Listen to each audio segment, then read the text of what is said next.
स्वागत है आपका YouTube चैनल MKH पर।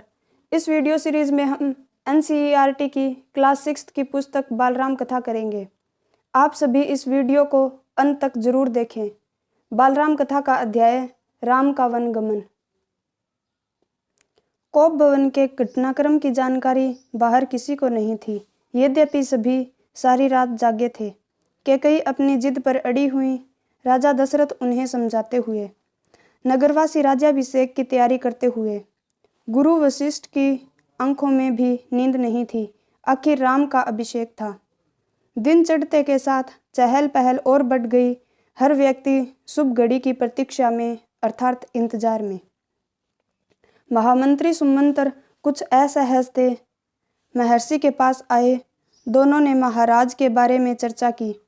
पिछली शाम से किसी ने महाराज को नहीं देखा था। कुछ लोगों के लिए इसका कारण आयोजन की व्यस्तता थी। महर्षि ने सुमंत्र को राजभवन भेजा। समय तेजी से बीत रहा था। शुभ घड़ी निकट आ रही थी। सारी तैयारियां हो चुकी थीं। केवल महाराज का आना शेष था। सुमंत्र तत्काल राजभवन पहुंचे। अध्याय के अंत में इस अध्याय से संबंधित आपसे कुछ प्रश्न पूछेंगे, जिनका उत्तर आप कमेंट बॉक्स में जरूर दें। कैकेयी के महल की सीढ़ियां चढ़ते हुए सुमंत्र को एक अनजान डर ने घेर लिया। अंदर पहुंचे, देखा कि महाराजा पलंग पर पड़े हैं, बीमार, दीनहीन। सुमंत्र का मन भांपते हुए कैकेयी ने कहा, चिंता की कोई बात नहीं है मंत्रीवर।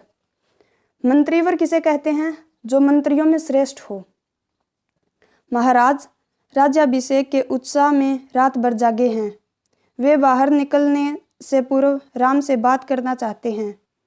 कैसी बात? सुमंत्र ने पूछा। मैं नहीं जानती। अपने मन की बात वे राम को ही बताएंगे। आप उन्हें बुला लाइए। दशरथ ने बहुत क्षीण स्वर होता है दुर्बल स्वर में राम को बुलाने की आज्ञा दी। सुमंत्र के मन में कई तरह की आशंकाएं थी, पर वे उन्हें टालते रहे। राम के निवास के बाहर भारी भीड़ थी। लक्ष्मण भी वहीं थे। भवन को सजाया गया था। उसकी चमक दमक देखने योग्य थी। सुमंत्र को देखकर कोलाहल बढ़ गया, मतलब शोर बढ़ गया। लोगों के लिए यह एक संकेत था राज्याभिषेक के लिए राम को आमंत्रित करने का। सुमंत्र ने कहा, राजकुमार, महाराज ने आपको बुलाया है। आप मेरे साथ ही चलें।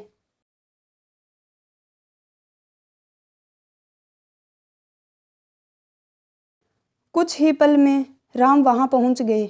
लक्ष्मण साथ थे। दोनों भाई विस्मित थे। विस्मित मीन्स हैरान थे। वे राजसी वस्त्रों में थे, सजे धजे। लोग जय जयकार करने लगे। पुष्प वर्षा होने लगी। राजकुमार समझ नहीं पा रहे थे कि महाराज ने उन्हें अचानक क्यों बुलाया। लोग समझ रहे थे कि राम राज्याभिषेक के लिए जा रहे हैं। महल में पहुंचकर राम ने पिता को प्रणाम किया, फिर माता कैकेयी को। राम को देखते ही राजा दशरथ बेसुध हो गए। उनके मुंह से एक हल्की सी आवाज निकली, राम। उन्हें होश आया, तब भी वे कुछ बोल नहीं सके। थोड़ी देर तक चुप्पी रही, असहज सन्नाटा। कोई कुछ नहीं बोला तो राम ने पिता से पूछा, क्या मुझसे कोई अपराध हुआ है? कोई कुछ बोलता क्यों नहीं? आप ही बताइए माते।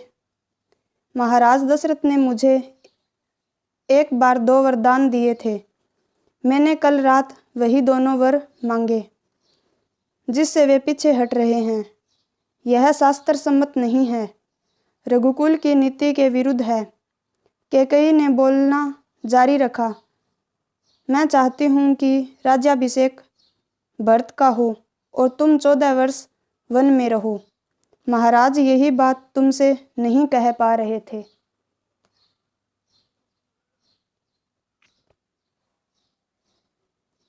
राम संयत रहे, अर्थात शांत रहे। उन्होंने दृढ़ता से कहा, पिता का वचन अवश्य पूरा होगा। भरत को राजगद्दी दी जाए, मैं आज ही वन चला जाऊंगा। राम की शांत और सदी हुई वाणी सुनकर कैकेयी के चेहरे पर प्रसन्नता छा गई। उनकी मनोकामना पूर्ण हुई। राजा दशरथ चुपचाप सब कुछ देख रहे थे। स्पंदनहीन। स्पंदनहीन का अर्थ होता है बिना किसी कंपन के। कैकेयी की ओर देखते हुए उनके मुंह से बस एक शब्द निकला, धिक्कार। कैकेयी के महल से निकलकर राम सीधे अपनी माँ के पास गए। उन्होंने माता कौशल्या को कैकेयी भवन का विवरण दिया और अपना निर्णय सुनाया। राम वन जाएंगे। कौशल्या यह सुनकर सुध खो बैठी।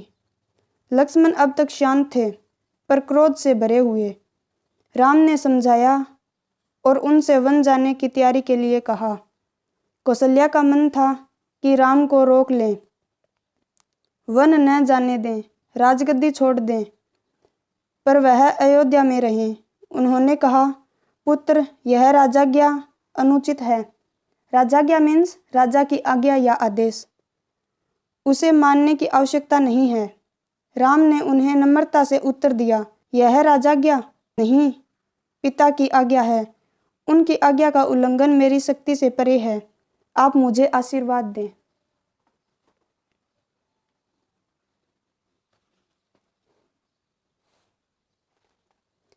लक्ष्मण से राम का संवाद जारी रहा। राम ने वनगमन को भाग्यवश आया उल्टफेर कहा। लक्ष्मण इससे सहमत नहीं थे। वे इससे कायरों का जीवन मानते थे। उन्होंने राम से कहा, आप बाहुबल से अयोध्या का राज सिंहासन छीन ले। देखता हूँ कौन विरोध करता है। अधर्म का सिंहासन मुझे नहीं चाहिए। मैं वन जाऊंगा। मेरे लिए तो जैसा राज सिंहासन वैसा ही वन। कौशल्या ने समय को संभाला, उठी और राम को गले लगा लिया। वे राम के साथ वन जाना चाहती थीं। राम ने मना कर दिया, कहा कि वृद्ध पिता को आपके सहारे की अधिक आवश्यकता है। कौशल्या ने राम को विदा करते हुए कहा, जाओ पुत्र, 10 दिशाएं तुम्हारे लिए मंगलकारी हों। मैं तुम्हारे लौटने तक जीवित रहूंगी। कौशल्या भवन से निकलकर राम सीता के पास गए। सारा हाल बताया, विदा मांगी, माता पिता की आयु का उल्लेख किया, उनकी सेवा करने का आग्रह किया। कहा, प्रिय, तुम निराश मत होना। 14 वर्ष के बाद हम फिर मिलेंगे। राम के वनगमन का समाचार तब तक सीता के पास नहीं पहुंचा था। राम को देखकर कुछ आशंका हुई। अनिष्ट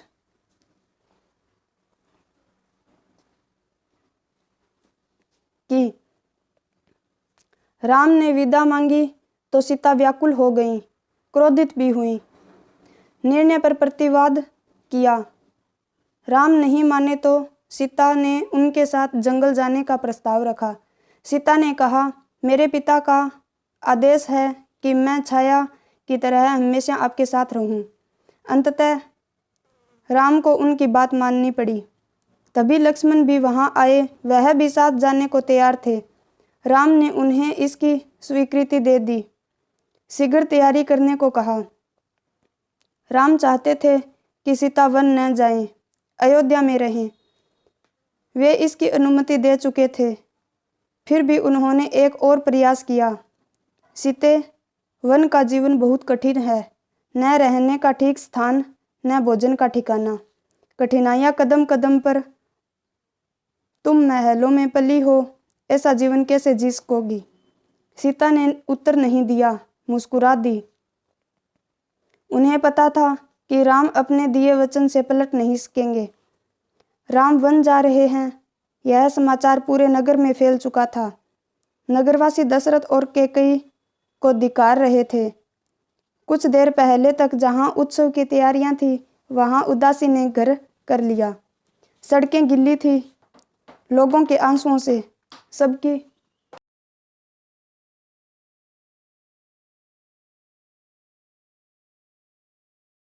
इच्छा थी कि राम सीता वन न जाएं। वे उन्हें रोकना चाहते थे, पर बेबस थे। राम, सीता और लक्ष्मण जंगल जाने से पहले पिता का आशीर्वाद लेने गए। महाराज दशरथ दर्द से कराह रहे थे। तीनों रानियां वहीं थी। मंत्री आसपास थे। मंत्रीगण रानी कैकेयी को अब भी समझा रहे थे। क्षुब्ध थे, अर्थात क्रोधित थे, पर तर्क का साथ नहीं छोड़ना चाहते थे। ज्ञान, दर्शन, नीति, रीति, परंपरा सबका हवाला दिया। कैकेयी अड़ी रही। राम ने कक्ष में प्रवेश किया तो दशरथ में जीवन का संचार हुआ। वे उठकर बैठ गए। उन्होंने कहा, पुत्र, मेरी मति मारी गई है। मैं वचनबद्ध हूँ, ऐसा निर्णय करने के लिए विवश हूँ, पर तुम्हारे ऊपर कोई बंधन नहीं है। मुझे बंदी बना लो और राज संभालो। यह राज सिंहासन तुम्हारा है, केवल तुम्हारा। पिता के वचनों ने राम को झकझोर दिया। वे दुखी हो गए, पर उन्होंने नीति का साथ नहीं छोड़ा। आंतरिक पीड़ा आपको ऐसा कहने पर विवश कर रही है। मुझे राज्य का लोभ नहीं है, मैं ऐसा नहीं कर सकता। आप हमें आशीर्वाद देकर विदा करें। विदाई का दुख सहन करना कठिन है, इसे और न बढ़ाएं।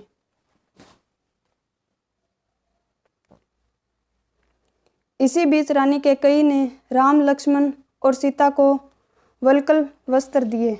वल्कल होता है वृक्ष की छाल से बने कपड़े। राम ने राजसी वस्त्र उतार दिए, तपस्वियों के वस्त्र पहने। सीता को तपस्विनी के वेश में देखना सबसे अधिक दुखदायी था।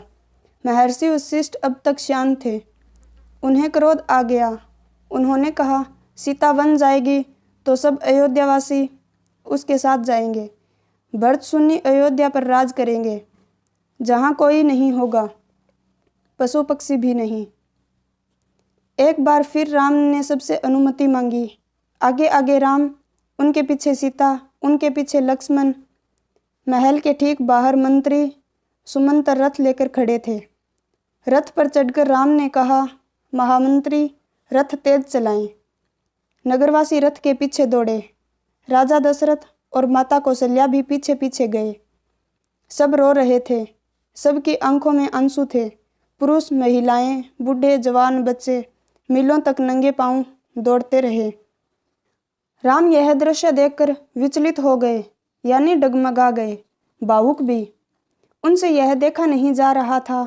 उन्होंने सुमंत्र से रथ को और गति से हाँकने को कहा, ताकि लोग हार जाएं, थककर पीछे छूट जाएं, घर लौट जाएं। राजा दशरथ लगातार रथ की दिशा में नजरें गड़ाए रहे, खड़े रहे, जब तक रथ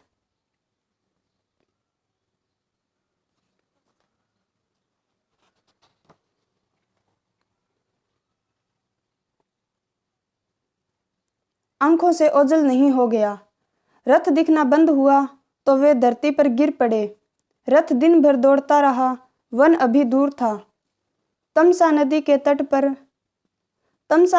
तट तक पहुंचते पहुंचते शाम हो गई। वनवासियों ने रात वहीं बिताई। अगली सुबह वे दक्षिण दिशा की ओर चले, हरे भरे खेतों के बीच से। गोमती नदी पार कर राम, सीता और लक्ष्मण सई नदी के तट पर पहुंचे। महाराज दशरथ के राज्य की सीमा वहीं समाप्त होती थी। राम ने मुड़कर अपनी जन्मभूमि को देखा, उसे प्रणाम किया, कहा, हे जननी, अब 14 वर्ष बाद ही तुम्हारे दर्शन कर सकूंगा। शाम होते होते वे गंगा के किनारे पहुंच गए। श्रृंगवेरपुर गांव में निषाद राजगुह ने उनका स्वागत किया। राम ने रात वहीं विश्राम किया, गुहराज के अतिथि के रूप में। वन क्षेत्र आ गया था, नदी के उस पार। अगली सुबह राम ने महामंत्री को समझा बुझाकर वापस भेज दिया। दोनों राजकुमारों और सीता ने नाव से नदी पार की, सुमंत्र तट पर खड़े रहे, वनवासियों के उस पार उतरने तक। उसके बाद वे अयोध्या लौट आए। सुमंत्र का खाली रथ अयोध्या पहुंचा तो लोगों ने उसे घेर लिया। वे राम के बारे में जानना चाहते थे। सुमंत्र बिना कुछ बोले सीधे राजभवन गए। राजा दशरथ कौशल्या भवन में थे, बेचैन, सुमंत्र की प्रतीक्षा में। उन्होंने कहा, महामंत्री राम कहाँ है? सीता कैसी है? लक्ष्मण का क्या समाचार है? वे कहाँ रहते हैं? क्या खाते हैं? सुमंत्र की आंखों में आंसू थे। उन्होंने एक एक कर महाराज के सभी प्रश्नों का उत्तर दिया। सुमंत्र को पता था कि दशरथ को इन उत्तरों से संतोष नहीं होगा। महाराज की बेचैनी बनी रही, बढ़ती गई। वनगमन के 6ठे दिन दशरथ ने प्राण त्याग दिए। राम का वियोग उनसे सहा नहीं गया। दूसरे दिन महर्षि वशिष्ठ ने मंत्रिपरिषद से चर्चा की। सबकी राय थी कि राजगद्दी खाली नहीं रहनी चाहिए। तय हुआ कि भरत को तत्काल अयोध्या बुलाया जाए। घुड़सवार दूत रवाना किए गए, इस निर्देश के साथ कि उन्हें अयोध्या की घटनाओं के संबंध में मौन रहना है। अब मैं आपसे कुछ प्रश्न पूछ रही हूं। इन सभी प्रश्नों का उत्तर आप कमेंट बॉक्स में दें। प्रश्न 1, वनगमन के किस दिन दशरथ ने प्राण त्याग दिए? प्रश्न 2, श्रृंगवेरपुर में किसने राम का स्वागत किया?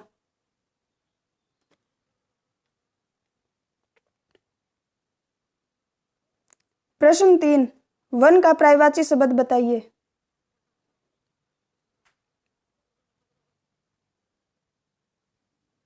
प्रश्न 4, जब राम को 14 वर्ष का वनवास हुआ तब भरत कहाँ थे? इस YouTube चैनल MKH पर हम NCERT का कंप्लीट सिलेबस करवाने जा रहे हैं। यदि आप NCERT का कंप्लीट सिलेबस करना चाहते हैं तो इस YouTube चैनल MKH को सब्सक्राइब करें और बेल आइकन प्रेस करना ना भूलें। थैंक्स।